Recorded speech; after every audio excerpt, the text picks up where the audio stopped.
ఓం శ్రీ సాయినాథాయ నమః. అందరికీ నమస్కారం. శ్రీ సాయి అమృతవర్షిణి సత్సంగ కార్యక్రమానికి స్వాగతం. మనం బాబావారి యొక్క సచ్చరిత్రలో 5వ అధ్యాయంలో ఉన్నాం. ఈరోజు ఒక మంచి విషయాన్ని చెప్పుకునేటువంటి ప్రయత్నం చేద్దాం. బాబావారి యొక్క అనుగ్రహంతో గురువు యొక్క అనుగ్రహం పొందాలి అంటే అసలు ఎలా ఉండాలి, గురువుని మన సాంప్రదాయంలో ఎందుకు ఇంతగా ఆరాధిస్తున్నారు, గురువు యొక్క ప్రాశస్త్యం ఏమిటి, గురువుని ఆరాధిస్తే కలిగేటువంటి ఫలితం ఏమిటో ఇవాళ సత్సంగంలో చూద్దాం. ఇవాళ మనం చెప్పుకునేటువంటి సత్సంగం వేప చెట్టు కింద బాబావారి యొక్క పాదుకలు ప్రతిష్ఠ చేయటం. అక్కలకోట మహారాజు గారి యొక్క భక్తుడు బాయి కృష్ణజీ ఆలీబాక్కర్, ఇతను అక్కలకోట మహారాజు గారి యొక్క చిత్రపటాన్ని పూజిస్తూ ఉండేవాడు. షోలాపూర్లో ఉండేటువంటి అక్కలకోటకి వెళ్ళి అక్కడ స్వామివారిని పూజిస్తూ ఉండేవారు. ఒకసారి అతనికి స్వప్నం వస్తుంది, ప్రస్తుతం షిరిడీలో నా నివాస స్థలము, అక్కడికి పోయి నీవు పూజ చేసుకోమని చెప్తారు. అలా అతను షిరిడీ వచ్చి కొంతకాలం సుమారుగా 6 మాసాల పాటు బాబా దగ్గర ఉండి బాబావారు సాక్షాత్తు అక్కలకోట మహారాజు గారి స్వరూపం అని అనుభూతి చెంది అక్కలకోట మహారాజు గారి యొక్క పాదుకలని అక్కడ శ్రావణ మాసంలో ఒక మంచి రోజు వాళ్ళు ప్రతిష్టాపన చేస్తారు. ఇది కథ. అయితే ఇక్కడ మనకి దీంట్లో అసలు గురువు యొక్క పాదుకల్ని ప్రతి చోట కూడా గురుక్షేత్రాల్లో మనం చూస్తూ ఉంటాం. ఎందుకు గురువు యొక్క పాదుకల్ని ఇలా గురు బంధువులందరూ కూడా ప్రతిష్ఠ చేస్తూ ఉంటారు? వాస్తవానికి గురువుకు సంబంధించినటువంటి 3 విషయాలు మనం ఎప్పుడు గుర్తుంచుకోవాలి. ఒకటి, గురువు మన జీవితంలో అంటే మనకు పరిచయం కావటం కావచ్చు, మనం దర్శనం చేసుకోవటం కావచ్చు, లేదా మనం వారితో సంభాషించడం కావచ్చు, లేదా వారికి సేవ చేయటం కావచ్చు. ఇవన్నీ కూడా మన జీవితాన్ని ఉద్ధరించేటువంటి పనులు. ఇటువంటి అవకాశం ఎవరికి వస్తుందో వారి జీవితంలో గురువు యొక్క అనుగ్రహంతో వారి పాపాలు నశిస్తాయి అని చెప్తారు. అందుకనే గురువులు ఎక్కడ ఉన్నారు, వారు తపస్సు చేసుకున్నటువంటి వారా, లేకపోతే వారి పీఠాధిపతుల, లేకపోతే వారు ఏ సాంప్రదాయం అయినప్పటికీ కూడా ఆ గురువుని దర్శనం చేసుకోవాలని, వారి సేవ చేయాలని, వారి యొక్క అనుగ్రహం పొందాలని, వారితో మాట్లాడాలని ఇలా మనం పరితపిస్తూ ఉంటాం. మరి గురువుని అలా దర్శించుకోవటం వల్ల, గురువుని ఆశ్రయించటం వల్ల ఎలాంటి పాపాలు తొలగిపోతాయి? అసలు గురువుని ఆశ్రయిస్తే పాపాలు తొలగిపోతాయి అంటారు. అసలు పాపం అంటే ఏమిటి, పుణ్యం అంటే ఏమిటి? ఎవరికైనా మేలు చేయటం పుణ్యం, ఎవరికైనా కీడు చేయటం పాపం. అంటే ఎవరికైనా మనం ఉపకారం చేస్తే అది పుణ్యం అవుతుంది. ఉదాహరణకి అన్నదానం చేస్తున్నాం, ఆకలిగా ఉన్న వాళ్ళకి వాళ్ళ యొక్క కడుపు నింపుతున్నాం. మనకి శాస్త్రం ఏం చెప్తోంది? అభ్యాగతి స్వయం విష్ణు అని చెప్తుంది. అంటే ఆకలిగా ఉన్నటువంటి వాళ్ళకి ఎవరైతే ఆ యొక్క ఆకలి తీరుస్తున్నారో వాళ్ళు సాక్షాత్తు శ్రీమన్నారాయణుడికి నైవేద్యం సమర్పించినట్లే అని చెప్తోంది నారాయణ ఉపనిషత్తు. అలాగే మనం ఏదైనా ఎవరికైనా అవసరంలో ఉన్నటువంటి వాళ్ళకి సహాయం చేసినట్లయితే దానివల్ల వాళ్ళ యొక్క అవసరాలు తీరి, లేదా వాళ్ళ యొక్క ఏవైనా బాధలో, ఇబ్బందులో, ఆపదలో ఏవైనా తీరవచ్చు. ఒక వ్యక్తి సడన్గా అతనికి గుండెపోటు వచ్చింది, మీరు అతనికి ఏ డాక్టర్ దగ్గరికైనా తీసుకెళ్ళి వదిలిపెట్టినా, లేకపోతే ఆ వైద్యానికి డబ్బులు ఇచ్చినా, లేదా కనీసం ఒక పలాని హాస్పిటల్కి వెళ్ళి వైద్యం చేయించుకోండి చిన్న మాట చెప్పినా కూడా అది పుణ్యమే. ఇలా ఎవరికైనా ఉపయోగపడటం, ఉపకారం చేయటం పుణ్యం. ఇక పాపం విషయంకి వస్తే పాపం గురించి కొంచెం ఎక్కువగా చెప్పేటువంటి ప్రయత్నం చేద్దాం. అంటే శాస్త్రంలో ఏం చెప్పబడింది అనేది నేను ప్రమాణంగా తీసుకుని చెప్తున్నా. ఎందుకంటే ఈ రోజుల్లో మనకి ఈ యూట్యూబ్లో కానివ్వండి, లేకపోతే చాలామంది చెప్పేటువంటి మాటల వల్ల ఒక స్పష్టత లేకుండా అనేక విషయాలని మనం మాట్లాడుకుంటూ ఉన్నాం. అనేక విషయాలు అవాస్తవాలను కూడా వాస్తవం అనుకుంటున్నాం. ఇప్పుడు నేను చెప్తున్న మాటలన్నీ కూడా స్కంద పురాణంలో బ్రహ్మదేవుడు చెప్పినటువంటి మాటలు చెప్తున్నా. మనము ఈ పాపాలు అనేటువంటి వాటిని 3 రకాలుగా విభజించవచ్చు. కాయక పాపాలు అంటే శరీరంతో చేసేటువంటి పాపాలు, ఇవి 3 రకాలుగా ఉంటాయి. అదత్తానాముపాదనం అంటారు, అంటే ఇతరుల యొక్క వస్తువులను అపహరించటం. చూడండి, ఇది మనం దొంగతనం అని చెప్పుకోవచ్చు. ముఖ్యంగా చెప్పుకోవాలంటే కొంతమందికి ఈ విధమైనటువంటి అలవాటు ఉంటుంది. ఇది పాపమే. తర్వాత హింస. ఏ ప్రాణినైనా సరే బాధ పెట్టడం, ఒక ప్రాణిని బాధ కలిగించడం అంటే అది హింస కిందకు వస్తుంది. తర్వాత పరదారోప సేవ అంటే అక్రమ లైంగిక సంబంధాలు, కామపరమైనటువంటి దోషాలు. ఇవన్నీ కూడా మనం శరీరంతో చేసేటువంటి దోషాలు. ఎందుకు చెప్తున్నానంటే ఇంత వివరంగా, అసలు గురువు దగ్గరికి ఎందుకు వెళ్ళాలి అది తెలుసుకోవాలి కదా ముందు. ఈ విధమైనటువంటి దోషాలు మనకు తెలిసినా తెలియకుండా మనం ఇవన్నీ కూడా చేస్తూనే ఉంటాం. ఇక వాచిక దోషాలు. ఈ వాచిక పాపాలు అంటే మనం మాట్లాడేటువంటి మాట, ఈ నోటి ద్వారా చేసేటువంటి తప్పులు అన్నమాట. పౌరుషం అంటే ఈ పౌరుషం అంటే ఇక్కడ కఠినంగా మాట్లాడుతూ ఉంటారు కొంతమంది, ఎదుటివాళ్ళు బాధపడేలాగా మాట్లాడుతూ ఉంటారు. తర్వాత అనృతం అంటే అసత్యం మాట్లాడటం, అబద్ధాలు చెప్పటం, ఇవన్నీ కూడా ఈ యొక్క అనృతం కింద వస్తాయి. పైశూన్యం అంటే చాడిలి చెప్పటం, ఎవరన్నా లేనప్పుడు వాళ్ళ గురించి మాట్లాడుకోవటం, తెలిసి తెలియకుండానే ఎదుటివాడి మీద బురద చల్లటం. తర్వాత అసందర్భ ప్రలాపము అంటే ఈ అసందర్భ ప్రలాపంలో వ్యర్థమైనటువంటి మాటలు, అనవసరమైనటువంటి మాటలన్నీ మాట్లాడుతుంటారు. ఇవన్నీ కూడా వాచిక దోషాలు అంటే నోటి ద్వారా చేసేటువంటి మహాపాపాలు. ఇక మానసిక దోషాలు, మానసిక పాపాలు చూద్దాం. పరద్రవ్యేషభిధానం అంటే పరద్రవ్యేషభిధానం అంటే ఇతరుల యొక్క సంపదని దోచుకోవాలనుకోవటం, ఆశపడటం. అంటే మనది కాని దాని మీద దేని మీదైనా సరే ఈ యొక్క ఆశపడటం ఏదైతే ఉందో ఈ పరద్రవ్యేషభిధానం అంటారు సంస్కృతంలో ఈ మాటని.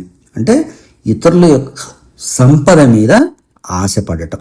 తర్వాత అనిష్ట చింతనం అంటే ఇతరులకి హాని చెయ్యాలని కోరుకోవటం. వాడు బాగుండకూడదు, వాడిని ఎలాగైనా సరే నాశనం చేయాలి, వాడిని ఎలాగైనా సరే వాడు పైకి రాకుండా చూడాలి, వాడు అభివృద్ధిలోకి రాకూడదని దురాలోచన చేస్తుంటారు కొంతమంది. తర్వాత వితాభినేశం అంటే అసత్యమైన అధర్మమైనటువంటి భావనతో నిలిచి ఉండటం, అలాంటి ఊహలు చేస్తుంటారు.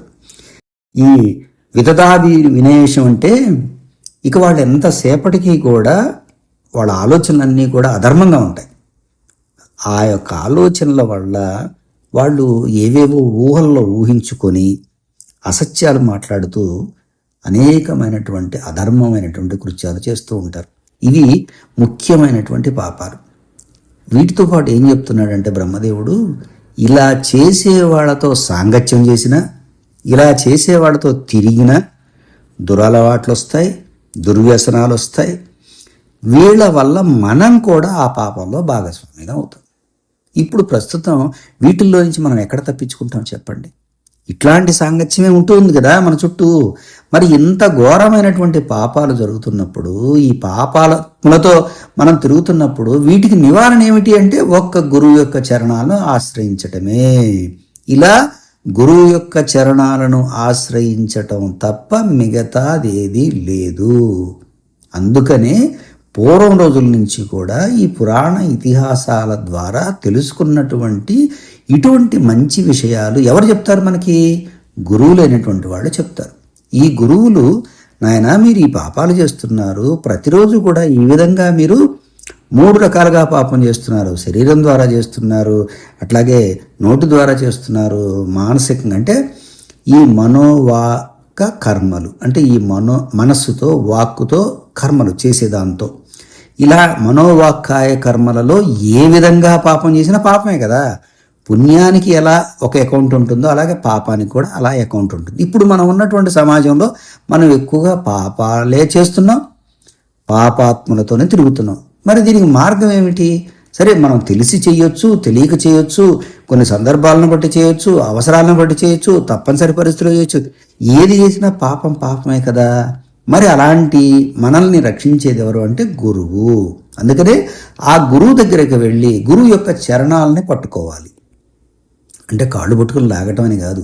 ఒక తపస్సంపన్నుడు, ఒక అనుష్ఠానంలో ఉన్నటువంటి వాడు, ఒక బ్రహ్మని ఆరాధించినటువంటి వాడు ఆ బ్రహ్మస్వరూపమైనటువంటి సద్గురువు యొక్క చరణాల దగ్గరికి వెళితే ఆయన మన పాప కర్మల్ని క్షమిస్తాడు.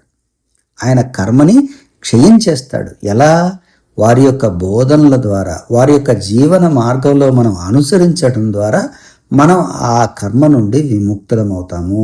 అందుకనే ఎక్కడికి వెళ్ళినా గురువు అనేటువంటి వాళ్ళు ఎవరైనా కావచ్చు, వాళ్ళు ఏ కులము ఏ మతము చూడకండి. గురువు యొక్క మూలాల గురించి ఆలోచించవద్దు.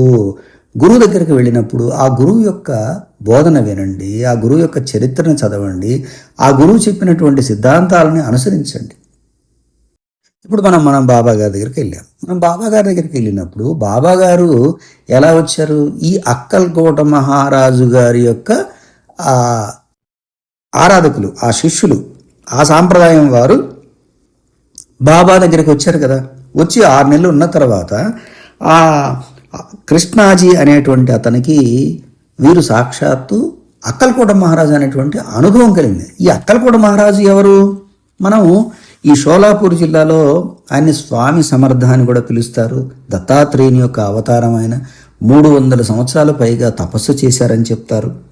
వారు మొదటిగా వారు కనిపించినప్పుడు చూస్తే ఆ సంవత్సరం వారు ఉండటం అదంతా చూస్తే 1878 సంవత్సరంలో వారు దేహత్యాగం చేశారు.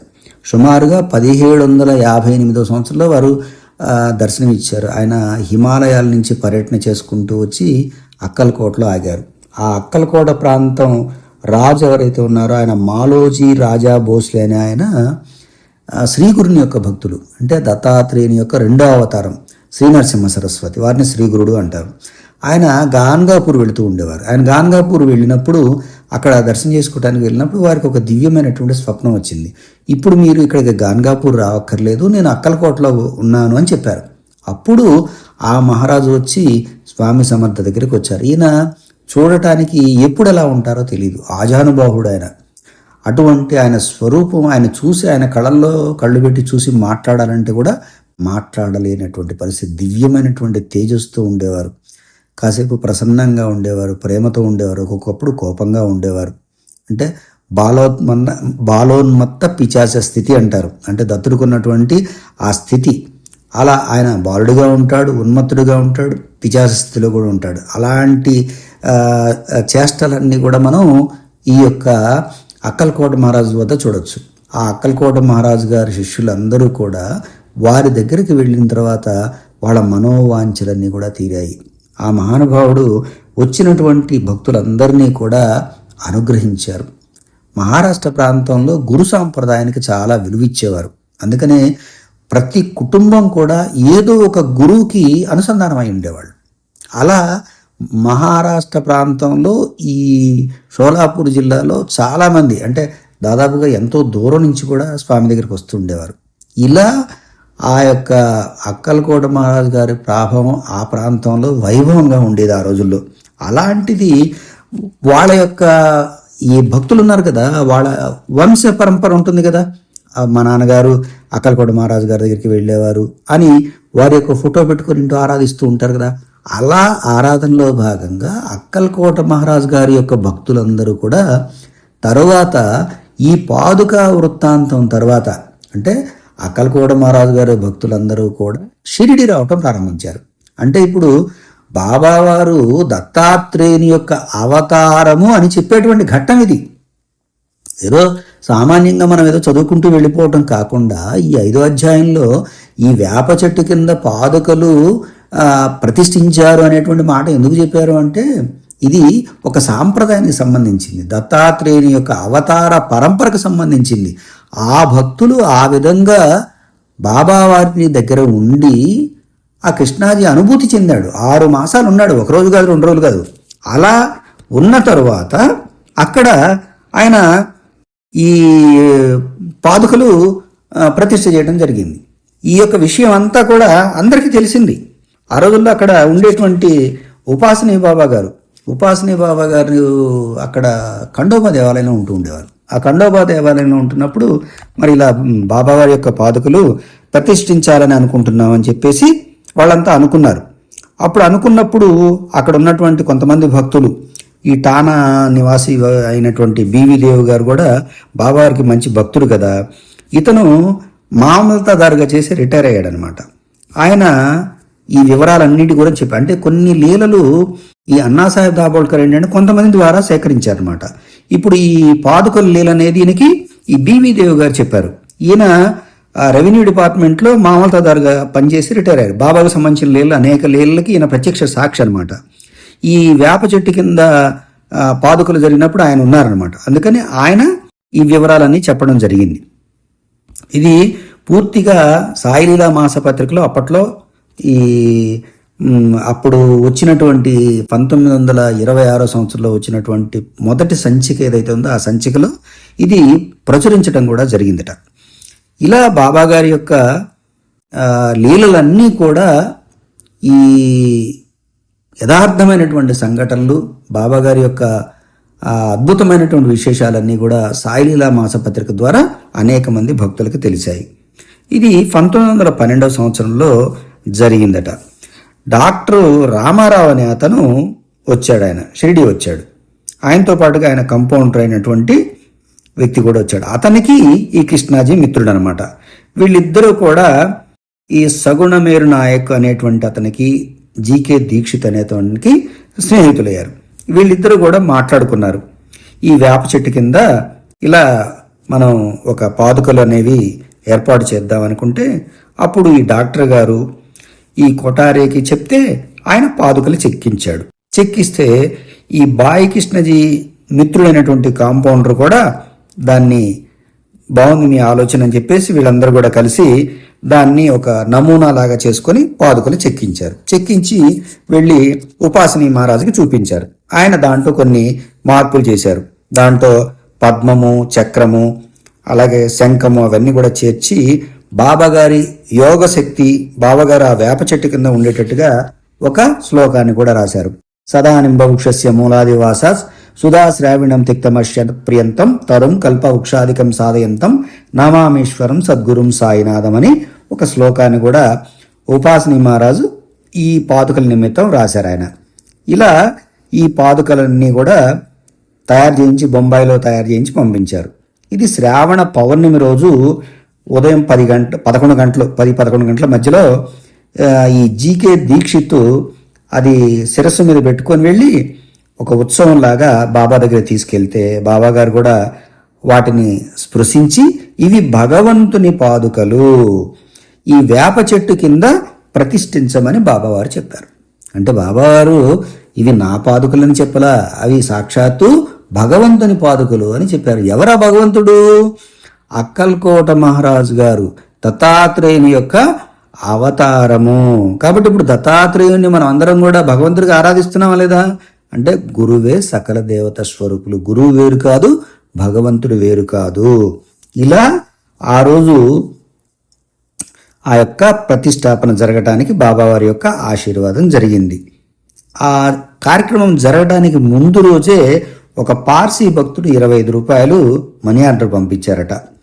బాబా ఆ పైకాన్ని కూడా ఇచ్చి ఇది ఈ పాదుక ప్రతిష్టలో ఉపయోగించమన్నారట. మొత్తం అక్కడ చందాల ద్వారా ఒక 75 రూపాయలు వచ్చాయి. అలా 100 రూపాయలు మొత్తం ఆ రోజుల్లో ఆ ప్రతిష్టకి ఖర్చు అయిందనమాట. తర్వాత జీకే దీక్షిత్ అనే అతను 5 సంవత్సరాల పాటు దాన్ని పూజ చేశాడట. తర్వాత లక్ష్మణ్ కచేశ్వర్ జాకడే, ఆయన్ని నాను నామా అనేటువంటి పేరుతో పిలుస్తారు. ఆయన తర్వాత ఆ పూజ కొనసాగించాడంట. మొదట 5 సంవత్సరాలు నెలకి 2 రూపాయల చొప్పున ఈ డాక్టర్ కొటారే గారే పంపుతూ ఉన్నారట. తర్వాత ఆ పాదుకల చుట్టూ కూడా ఒక కంచె వేసి ఏర్పాటు చేసి పైకప్పు ఒకటి ఏర్పాటు చేశారట సగును మేర్ నాయక్ గారు.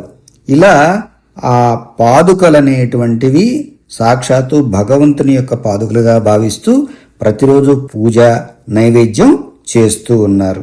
ఇలా 1912 సంవత్సరంలో వేప చెట్టు కింద ఆ యొక్క పాదుకల్ని ప్రతిష్ఠ చేసిన తరువాత ఈ యొక్క బాయి కృష్ణాజీ అనేటువంటి అతను సాక్షాత్తు అక్కల్కోట మహారాజు యొక్క స్వరూపం బాబావారుగా భావిస్తూ స్వప్నంలో చెప్పినట్లుగా బాబావారిని ఆ యొక్క అక్కల్కోట మహారాజు గారుగా చూస్తూ తనతో పాటుగా తన భక్తులందరికీ కూడా, అంటే ఆ మహారాజు గారి యొక్క భక్తులందరికీ కూడా నేను పొందినటువంటి అనుభవం ఇదని అనేక మందికి చెప్పారు. అలా బాబా వారిని దత్తాత్రేయుని అవతారంగా మనం భావించటానికి మూలమైనటువంటి కథ ఈ 5వ అధ్యాయంలో ఇలా చూస్తాం. అంటే ఇక్కడ ఒక సద్గురువుగా మనం భావించేటప్పుడు ఆ సద్గురువు యొక్క పాదాలని ఆశ్రయించినప్పుడు మన పాపకర్మలు క్షయమవటమే కాకుండా ఆ సద్గురువు మీద మనం భక్తి దృఢమవుతుంది. ఆ యొక్క పాదుకల రూపంలో ఆ మహనీయుడు ఆ సద్గురువు యొక్క జీవితాన్ని మనం గుర్తు తెచ్చుకుంటూ వారు చెప్పినటువంటి బోధల్ని అనుసరిస్తూ ఉన్నట్లయితే మనమే కాకుండా మన తరతరాలు కూడా ఆ సద్గురువు యొక్క అనుగ్రహాన్ని పొందుతాం. అందుకనే ఈ యొక్క గురుబంధువులందరూ కూడా వాళ్ళ గురువుగారి యొక్క చిత్రపటాన్ని పెట్టుకోవటం, వాళ్ళ గురువుగారి పేరు మీద పాదుకలు తీసుకొని ఆ పాదుక సేవ చేయటం, ఇలా పాదుక సేవ చేస్తూ పరంపరగా ఆ గురు సాంప్రదాయాన్ని కొనసాగిస్తూ ఉంటారు. అలాగే మనం కూడా బాబావారిని సద్గురువుగా భావిస్తూ ఆ సద్గురు యొక్క సాంప్రదాయాన్ని మనం కొనసాగించాలి అంటే ఆ సద్గురువు చెప్పినటువంటి బోధనని అనుసరించాలి, ఆచరించాలి. వారి యొక్క అడుగుజాడల్లో మనం నడవాలి. ఎప్పుడైతే బాబా బోధల్ని మనం అనుసరిస్తూ ఉంటామో, బాబా బోధల్ని మన జీవితానికి అన్వయం చేసుకుంటూ ఉంటామో, అప్పుడు బాబా రక్షణ మనతో పాటుగా కొనసాగుతుంది. అదే ఈ పాదుకల ప్రతిష్టాపన వెనక ఉన్నటువంటి అంతరార్థం. అందుకని బాబా పాదాలని ఆశ్రయించి బాబా అడుగుజాడల్లో మనం జీవిద్దాం, ఆనందంగా వారి యొక్క అనుగ్రహాన్ని సాధిద్దాం. బాబా అనుగ్రహం అందరిపై ఉండాలని కోరుకుంటూ ప్రస్తుతానికి స్వస్తి. సర్వం సద్గురు పాదారవిందార్పణమస్తు. శుభం భూయాత్.